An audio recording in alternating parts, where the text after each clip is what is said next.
Good morning, students. Welcome in online classes.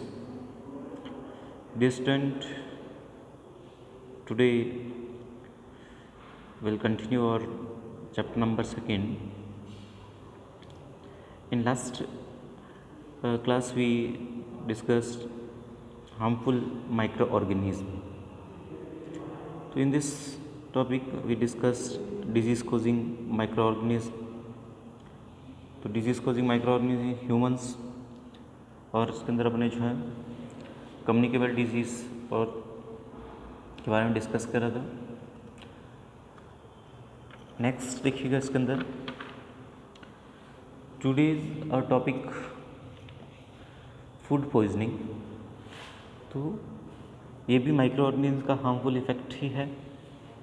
Food poisoning जैसे कि आपने कभी सुना होगा न्यूज़पेपर या न्यूज़ के अंदर कि कोई स्कूल के अंदर बच्चे जो हैं वो खाना खाने के बाद में जो है बीमार हो गए या उनको उल्टी दस्त होने लग गया। तो या फिर कोई शादी वगैरह फंक्शन के अंदर ऐसा आपने सुना हो। तो डॉक्टर्स जो है आपको बोलते हैं इसके बारे में कि इनको फूड पॉइजनिंग हो गया है, इस वजह से इनको ये बीमार हुए। तो फूड पॉइजनिंग है क्या? What is food poisoning? तो food poisoning is due to consumption of food spoiled by some micro organism. यानी अगर अपन जो है ऐसा फूड कंजम्पशन करें जो स्पॉइल्ड हो चुका है, यानी ख़राब हो चुका है, किसके द्वारा? माइक्रो ऑर्गेनिज्म के द्वारा, बैक्टीरिया के द्वारा या मेनली या फंगस के द्वारा। If the food is not preserved properly, it can lead to poisoning. अगर देखिएगा फूड को प्रॉपर प्रिजर्व नहीं करा, उसको सुरक्षित नहीं किया, तो वो पॉइजनिंग कोज कर सकता है। Micro organisms like bacteria and fungi are responsible for food poisoning. तो बैक्टीरिया और फंजाई मेनली जो है वो फूड पॉइजनिंग के लिए रेस्पॉन्सिबल होते हैं। Micro organism when grow on our food substances produce toxic substances. तो माइक्रो ऑर्गेनिज्म जब ग्रो होते हैं फूड सब्सटेंसेस पे तो क्या प्रोड्यूस करते हैं? टॉक्सिक सब्सटेंसेस प्रोड्यूस करते हैं।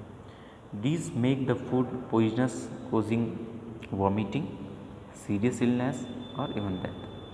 तो इन माइक्रो ऑर्गेनिज्म के द्वारा जो टॉक्सिक सब्सटेंस प्रोड्यूस होते हैं उससे ये फूड को जो है पॉइजनस बना देते हैं और इसी वजह से जो है वॉमिटिंग या सीरियस इलनेस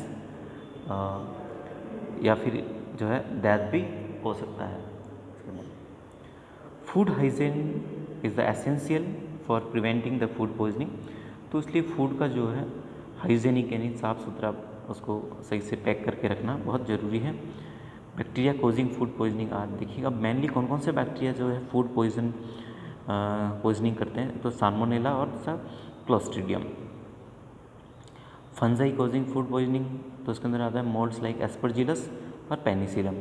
तो ये फंजाई जो है जिनके द्वारा फूड पॉइजनिंग होता है मेनली।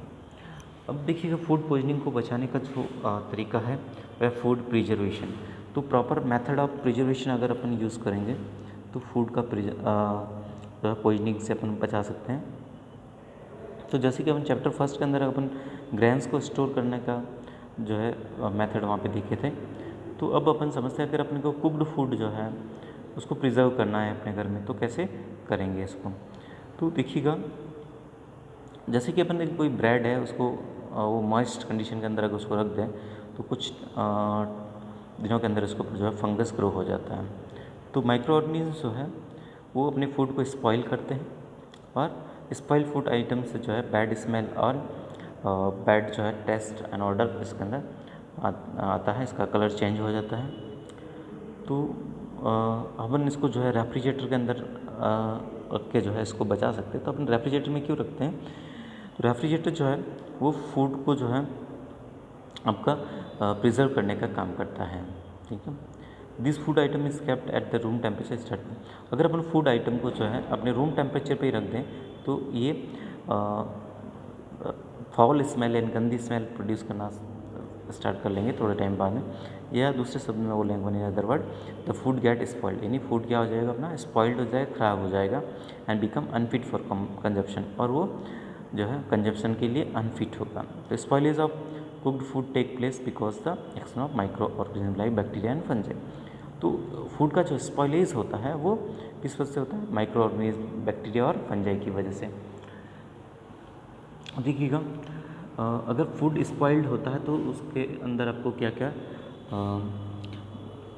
चेंजेस नज़र आएगा। तो emit bad and fall smell, एक तो उसके अंदर जो है गंदी स्मेल आएगी, दूसरा टेस्ट इज चेंज हो जाएगा, खाने उसका टेस्ट चेंज होगा, न्यूट्रिटिव वैल्यू अफेक्ट होगा इसका, और कलर में भी चेंज। यहाँ पे देखिए एक्टिविटी दे रखा है, एक ब्रेड की स्लाइस लेना है, उसको डिवाइड करना है 3 पार्ट्स के अंदर, और फिर उसको जो है आपको अलग अलग जगह पे रखना है। एक तो जैसे वार्म प्लेस पे रखना है किचन के अंदर, दूसरे को जो है सेकंड वो रेफ्रिजरेटर में रखना, और थर्ड को जो है part in the an oven. तो इसके अंदर अपन देखेंगे, इसको रख देना है अपना, 5 दिन के बाद में इसको अपन देखना है।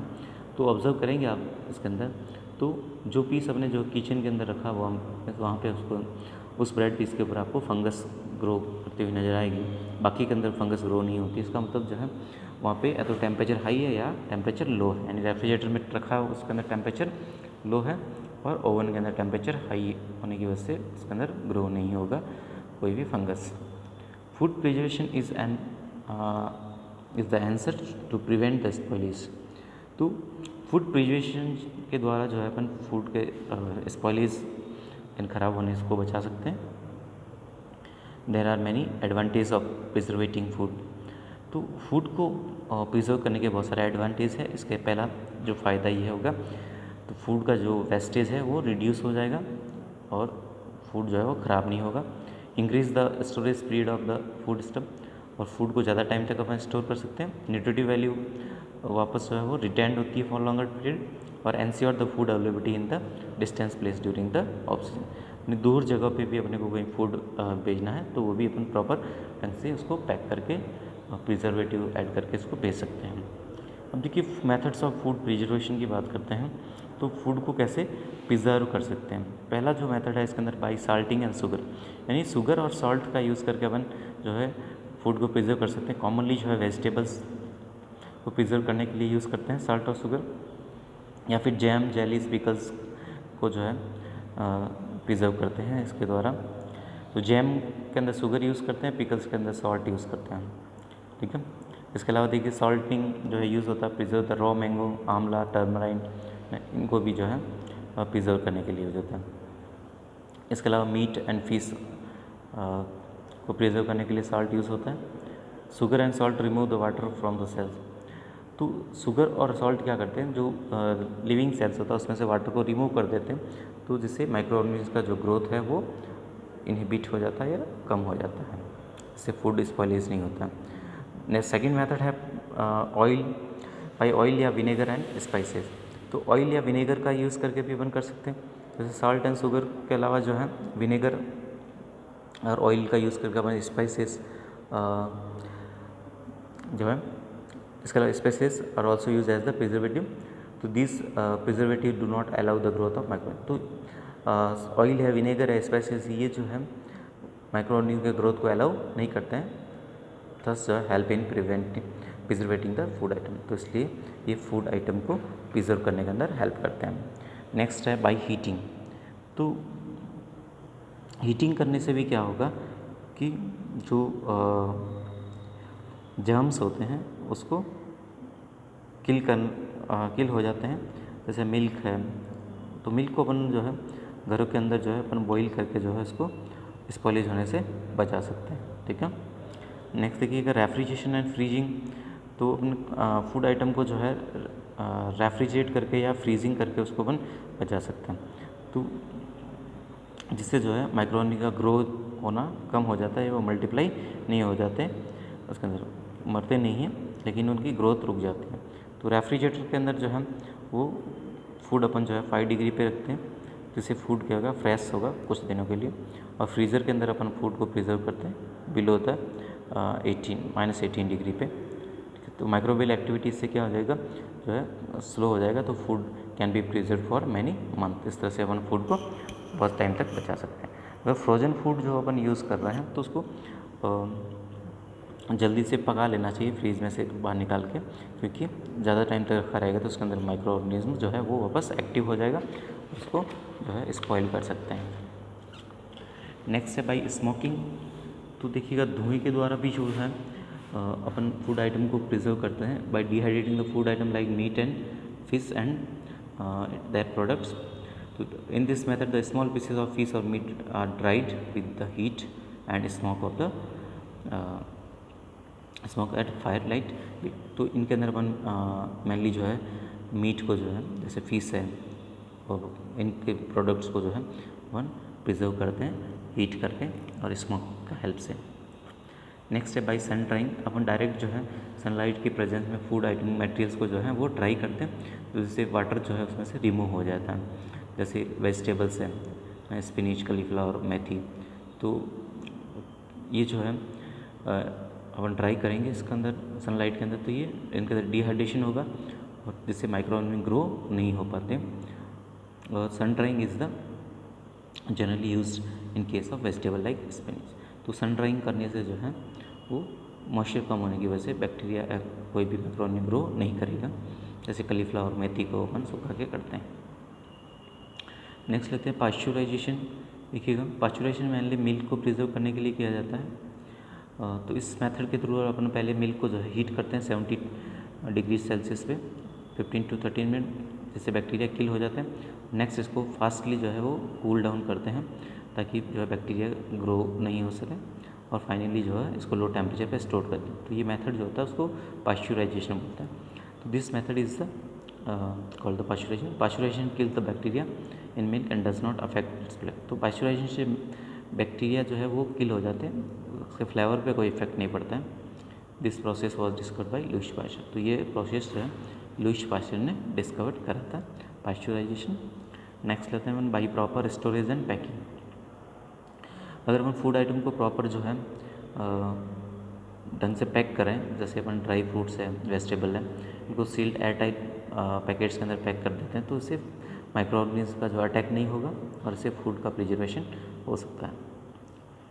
नेक्स्ट देखिए activity, keep some milk in the vessels overnight in warm place. यानी आपको जो है थोड़ा सा दूध लेना है और एक कटोरी में, और उसको ओवरनाइट गर्म जगह पे रखना है और उसको ऑब्जर्व करना है what happen to the milk the next morning. तो आप देखोगे मिल्क जो है वो खट्टा हो जाता है, तो इसका रीज़न क्या है, बैक्टीरिया की एक्टिविटी की वजह से होता है।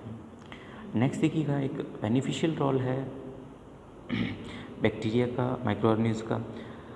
नाइट्रोजन साइकिल के अंदर हेल्प करते हैं बैक्टीरिया। तो अगला टॉपिक है अपना नाइट्रोजन साइकिल। स्टूडेंट देखिएगा अपने एटमॉस्फेयर के अंदर 78% नाइट्रोजन जो है वो एग्जिस्ट करती है इन मॉलिक्यूलर फॉर्म, यानी N2 की फॉर्म में। बट नाइट्रोजन जो है ये जो नाइट्रोजन है वो हर एक लिविंग ऑर्गेनिज्म का जो है एक एसेंशियल कॉन्स्टिट्यूएंट है और an important component of the protein. तो ये नाइट्रोजन जो है एक प्रोटीन, न्यूक्लिक एसिड और क्लोरोफिल और अदर कंपाउंड्स के लिए एक इम्पोर्टेंट कॉन्स्टिट्यूएंट्स होता है। तो एटमॉस्फेरिक नाइट्रोजन जो है can not be used in its elemental form. नहीं, एटमॉस्फेयर के अंदर जो नाइट्रोजन होती है उनको प्लांट्स डायरेक्ट इस एलिमेंटल फॉर्म में यूज़ नहीं कर पाते हैं, या एनिमल भी इसको यूज़ नहीं कर पाएंगे। तो इस एलिमेंटल नाइट्रोजन को जो है कन्वर्ट करना पड़ेगा इसके कंपाउंड नाइट्रोजन के अंदर, लाइक नाइट्रेट्स के अंदर। तो इसके लिए जो है कुछ bacterias, blue green algae present in the soil, तो ये प्रोसेस को जो है वो कंप्लीट करते हैं, यानी एलिमेंटल नाइट्रोजन को कंपाउंड ऑफ नाइट्रोजन के अंदर कन्वर्ट करने का फंक्शन करते हैं। Once nitrogen is converted into the usable, it can be taken up by the plants. जब एक बार ये यूजेबल नाइट्रोजन कंपाउंड के अंदर कन्वर्ट हो जाती है तो प्लांट इनका यूज़ करते हैं through the soil, the root system, and then this compound are use for the synthesis of the plants protein and other compound. तो बाद में ये जो कंपाउंड्स ऑफ नाइट्रोजन का जो कंपाउंड्स हैं वो यूज़ होता है प्रोटीन या अदर कंपाउंड्स को बनाने में। एनिमल्स जो है इनको प्रोटीन जो है डायरेक्ट जो है प्लांट से ही मिलती है। It has to be change the nitrate before can be use by. तो नाइट्रेट जो होता है उसको भी चेंज करना पड़ता है प्लांट्स का यूज़ करने से पहले। तो plant can use this nitrogen in the form of nitrates to make the protein, and animals get a nitrogen from the plant protein when they eat the plants and plant product। तो plants को तो जो है nitrates की form में मिल जाएगा nitrogen, जिससे वो प्रोटीन बनाने में यूज़ करेंगे, और एनिमल जो है वो नाइट्रोजन प्लांट से ऑब्टेन करेंगे, ठीक है, इस तरह से। But how the nitrogen gas change into nitrates, लेकिन ये नाइट्रोजन कैसे नाइट्रेट में चेंज होगी है, तो इसके लिए यहाँ पे एक नाइट्रोजन साइकिल दे रखा है, इसके अंदर आप समझिएगा। देखिए इन्वायरमेंट के अंदर जो है 78% नाइट्रोजन है, जो एलिमेंटल नाइट्रोजन है। अब इसको देखिएगा, ये नाइट्रोजन एलिमेंटल नाइट्रोजन फर्टिलाइजर के अंदर काम आती है, तो उसको नाइट्रोजन कंपाउंड के अंदर कन्वर्ट कर लिया जाता है, या फिर लाइटनिंग होती है अपने इन्वायरमेंट के अंदर, तो उसकी वजह से भी ये नाइट्रोजन जो है वो उसके कंपाउंड्स के अंदर कन्वर्ट हो जाती है। या फिर नाइट्रोजन फिक्सिंग बैक्टीरिया है, एल्गी है, ये नाइट्रोजन को फिक्स करते हैं, तो ये नाइट्रोजनस कंपाउंड हो गया। ये नाइट्रोजन कंपाउंड जो है वो डायरेक्ट प्लांट की रूट के द्वारा अपटेक कर लिया जाता है।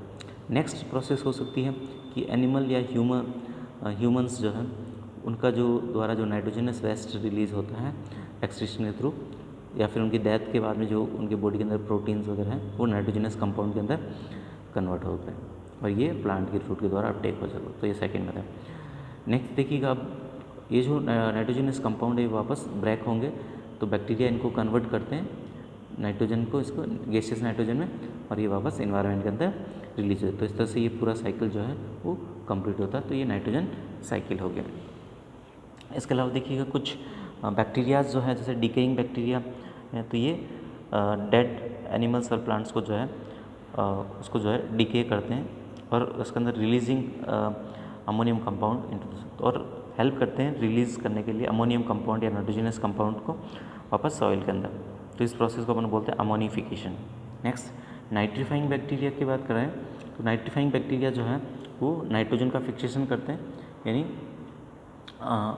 अमोनिया को जो है वो नाइट्रेट्स के अंदर कन्वर्ट करने का काम करते हैं, ठीक है। इनको अपन नाइट्रिफिकेशन प्रोसेस बोलते हैं, ठीक है। नेक्स्ट लेते हैं अपन नाइट्रोजन फिक्सिंग बैक्टीरिया। तो जैसे अजेटोबैक्टर है, राइजोबियम है, ये बैक्टीरिया जो है कुछ लेग्यूमिनस प्लांट की रूट्स के साथ में रहते हैं, और इन्वायरमेंट की नाइट्रोजन को जो है वो कन्वर्ट करते हैं इसके कंपाउंड्स के अंदर या नाइट्रेट्स के अंदर कन्वर्ट करते हैं। तो ये बैक्टीरिया जो है वो रूट नोड्यूल्स फॉर्म करते हैं और नाइट्रोजन को जो है स्टेबल करने का हेल्प करते हैं। लाइटनिंग के थ्रू भी होता है, हमने अभी डिस्कस करा। तो हाई टेम्परेचर की वजह से जो है नाइट्रोजन और ऑक्सीजन के अंदर रिएक्शन होता है, और ये ऑक्साइड बनाते हैं नाइट्रोजन के, और this oxide in the rain are washed in the soil. तो ये ऑक्साइड जो होते हैं वो रेन के साथ में सॉइल के अंदर आ जाते हैं, और वहाँ से जो है ये नाइट्रेट बना के जो है प्लांट्स के अंदर यूटिलाइज होते हैं। तो ये तो था अपना नाइट्रोजन साइकिल। तो स्टूडेंट्स अब अपन डिस्कस करते हैं आज का अपना होमवर्क। तो होमवर्क होगा आपको, तो देखिएगा स्टूडेंट, एक तो है आपका, देखिए लॉन्ग का question number 4, explain the nitrogen cycle and give a flow chart to support your answer. तो इसका आंसर आपका पेज नंबर 38-39 पे है। तो अभी अपने डिस्कस करा, तो यहाँ से अपन लिखेंगे इसके अंदर डी का 4, लॉन्ग का 4 यहाँ से लगा के यहाँ तक, ठीक है, ये पूरा। और उसके बाद में ये नाइट्रोजन साइकिल अपन जो है वो ड्रॉ करेंगे इसके अंदर। तो ये तो आंसर हो गया डी का 4। एक लॉन्ग के अंदर एक और क्वेश्चन है स्टूडेंट्स, देखिएगा सेकंड क्वेश्चन देखिए, ड्रॉ और diagrammatic sketch of the root nodules as found in leguminous plant. तो लेग्यूमिनस प्लांट का जो है रूट नोड्यूल्स होता है उनके अंदर, तो इसका आपको एक डायग्राम बनाना। तो इसका डायग्राम पेज नंबर 31 पे है। इसके अंदर 31 पेज पे देखिएगा स्टूडेंट्स, ये रहा इसके अंदर leguminous plant with root nodules. तो इसके अंदर ये रूट है और इसके अंदर ये छोटी छोटी रूट नोड्यूल्स होती हैं। तो ये ड्राइंग जो है आपको बनानी है इसके अंदर, क्लियर है। तो ये आपका होमवर्क हो जाएगा आज का। Thank you.